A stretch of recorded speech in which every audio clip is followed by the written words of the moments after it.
What's going on YouTube? This is Eric Kelly, aka the Tech Gentleman, and today I'm going to be showing you guys 5 features that you might not know about on the LG V20. So without further ado, let's talk tech.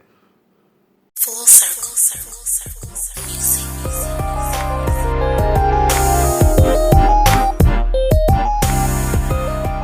Alright guys, so I've watched just about every video on YouTube on the LG V20, and I've got a list of 5 features that I hardly ever see, if ever, on YouTube featured on the LG V20. So I'm gonna go ahead and get into it. The first feature is a quick way to take a picture. So you may or may not know that you can get to the LG V20's camera by just double clicking the volume down button. But they also have an additional feature where you can have it double click and then immediately take a picture as soon as the camera comes up. So what I'm gonna do is I'm gonna show you guys how to quickly take a picture. So if you just double tap the volume down button, see the camera comes up, and then it automatically snaps a pic. So now, if I go into my gallery, you'll see that picture there waiting on you. That's a pretty quick way to take a picture, especially since there's no home button for you to double tap or anything like that. I think that's kind of a good compromise. The only downside is if you're actually in the phone, that doesn't work. So you have no real camera shortcut option. LG wants to take care of that. I don't know, maybe double tapping the home button real quick or something like that. I'd be fine with that. But as of right now, if your phone is off, double tap the volume down button and you can bring up the camera.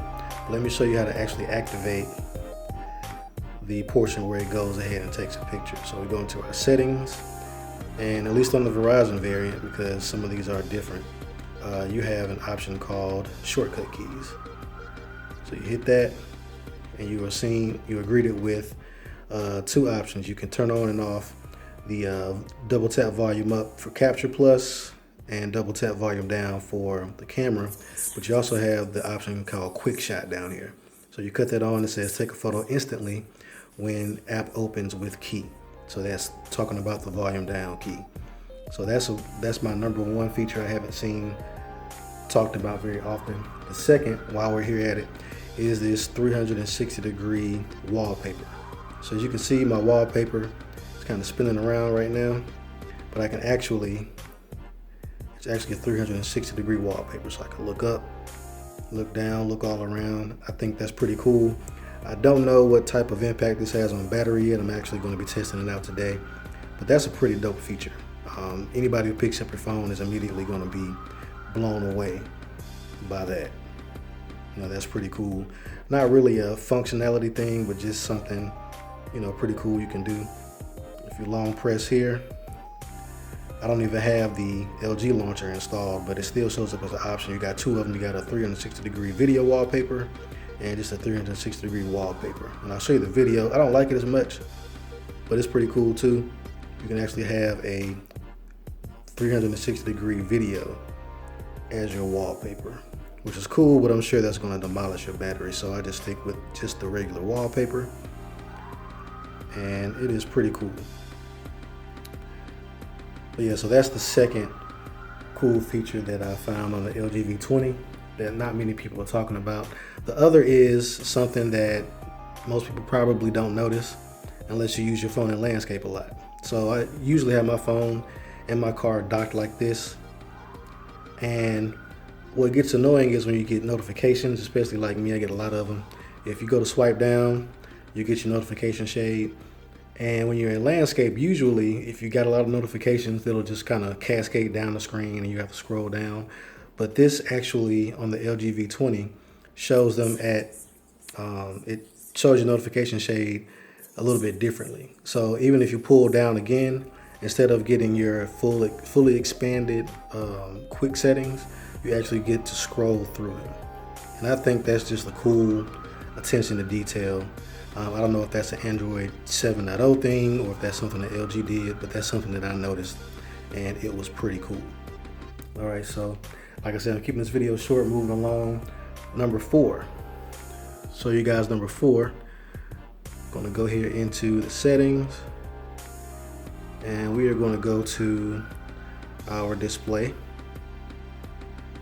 and home touch buttons. So if you notice at the bottom of my screen, I've rearranged my Android keys. Normally, the way that they come on the LG is you have back on the left and the multitasking on the right.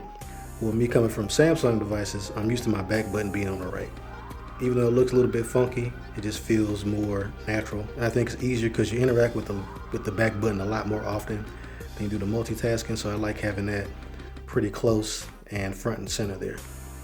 So the way that you change that is you go to button combination, and you have the option to either add one of these three other buttons, the notification, the capture plus, or the Q slide, or you can just grab your buttons here and just rearrange them. So that's the original layout there. If I want to be really weird, have my back button in the middle, or the way that I like, I'm not going to say the right way, but just the way that I prefer, is having it on the right side there. You can see it's updated there at the bottom.